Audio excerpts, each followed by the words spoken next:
ನಮಸ್ತೆ. ಬೆಳಗಿನ ಜಾವ ಬೇಗ ಏಳುವುದರಿಂದ ಬಹಳಷ್ಟು ಲಾಭಗಳಾಗ್ತವೆ ಅಂತ ಎಲ್ರಿಗೂ ಗೊತ್ತು. ಆದರೂ ಕೂಡ ಏಳೋದಿಲ್ಲ.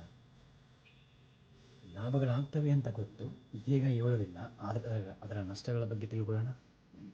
ಯಾವ ವ್ಯಕ್ತಿ ಬೆಳಗಿನ ಜಾವ ಬೇಗ ಏಳೋದಿಲ್ವೋ ಆ ವ್ಯಕ್ತಿ ಜೊತೆ ಏನಾಗುತ್ತೆ ಗೊತ್ತಾ? ಮುಖ್ಯವಾಗಿ ಮೊದಲನೇದು ಮಲಬದ್ಧತೆ ಬರುತ್ತೆ. ಮಲಬದ್ಧತೆ ಅಂದರೆ ಸರಿಯಾದ ರೀತಿಯಿಂದ ಮೋಷನ್ ಆಗೋದಿಲ್ಲ. ಅದನ್ನು ಪ್ರೆಷರ್ ಮುಖಾಂತರವಾಗಿ ಹೊರಗಡೆ ಹಾಕುವಂಥ ಪ್ರಯತ್ನ ಮಾಡ್ತಾನೆ, ಅದು ಒಂದಾಗುತ್ತೆ.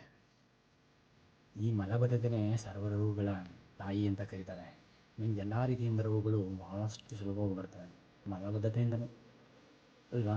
ಬಹಳ ಜನರಿಗೆ ದಿನದಲ್ಲಿ 3-4 ಸರ್ತಿ ಹೋಗದೇ ಇದ್ದರೆ ಅವರಿಗೆ ಮನಸ್ಸಿಗೆ ಸಮಾಧಾನ ಆಗೋದಿಲ್ಲ, ಮೋಷನ್ಗೆ, ಟಾಯ್ಲೆಟ್ ರೂಮಿಗೆ.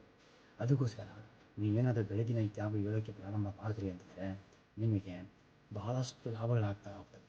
ಅದಕ್ಕೆ ನೀವೇನು ಮಾಡಬೇಕು ಅಂದರೆ ಧೈರ್ಯದಿಂದ, ಸ್ವಲ್ಪ ಮನಸ್ಸು ಮಾಡಿದರೆ ಏನು ಬೇಕಾದರೂ ಮಾಡ್ಬೋದು ಅಂತ ಹೇಳ್ತಾರೆ. ಒಳ್ಳೆಯ ಕಾರ್ಯಗಳನ್ನು ಮಾಡಿ, ಮನಸ್ಸು ಮಾಡಿ ಒಳ್ಳೆಯ ಕಾರ್ಯಗಳನ್ನು ಮಾಡಿ ಆರೋಗ್ಯವಾಗಿರಿ. ಇಲ್ಲಾಂದರೆ ಈ ದೇಹವೆಂಬ ದೇಗುಲ ಕೆಟ್ಟು ನಾರ್ತಾ ಹೋಗುತ್ತೆ. ಮುಂಬರುವ ದಿನಗಳಲ್ಲಿ ನಡೆಯೋಕ್ಕಾಗಲ್ಲ, ಓಡೋಕ್ಕಾಗಲ್ಲ. ಸರ್ವಿಕಲ್ ಸಮಸ್ಯೆ, ಬ್ಯಾಕ್ ಪೇನು, ನೀ ಪೇನು, ಮಲಬದ್ಧತೆ, ಹಲ್ಲಿನ ಸಮಸ್ಯೆ, ನಾಲಿಗೆ ರುಚಿ ಕಳೆದುಕೊಳ್ಳುವುದು, ಕಿವಿಯಂತೂ ಕೇಳೋದೇ ಇಲ್ಲ, ತಲೆ ಮೇಲೆ ಇರತಕ್ಕಂಥ ಕೂದಲು ಎಲ್ಲವೂ ಸಂಪೂರ್ಣವಾಗಿ ಹೋಗ್ತಾ ಇರ್ತವೆ.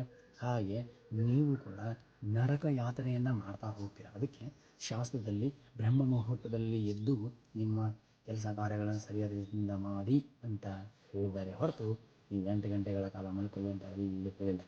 ಅದಕ್ಕೋಸ್ಕರ ಎಲ್ಲರೂ ಬೇಗ ಹೇಳುವಂಥ ಪ್ರಯತ್ನ ಮಾಡಿ, ಮತ್ತೊಬ್ಬರನ್ನು ನಡೆಸುವಂಥ ಪ್ರಯತ್ನ ಮಾಡಿ ಅಂತ ಹೇಳ್ತಾ ಎಲ್ರಿಗೂ ನಮಸ್ಕಾರ.